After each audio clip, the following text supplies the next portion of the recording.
ఒకప్పుడు ఒక అడవిలో సింహం నివసించేది. అది అడవిరాజు. ప్రతిరోజూ వేటాడి జంతువులను తినేది. చిన్న జంతువులు ఎప్పుడూ భయంతో జీవించేవి.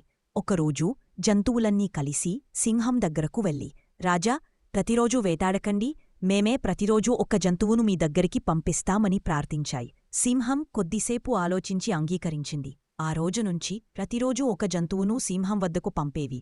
ఒకసారి కుందేలు సింహం దగ్గరకు వెళ్ళింది. అది చాలా ఆలస్యంగా వచ్చింది. కోపంగా సింహం ఎందుకు ఆలస్యమయింది అని అడిగింది. కుందేలు తెలివిగా, రాజా, మరో సింహం నన్ను ఆపేసింది.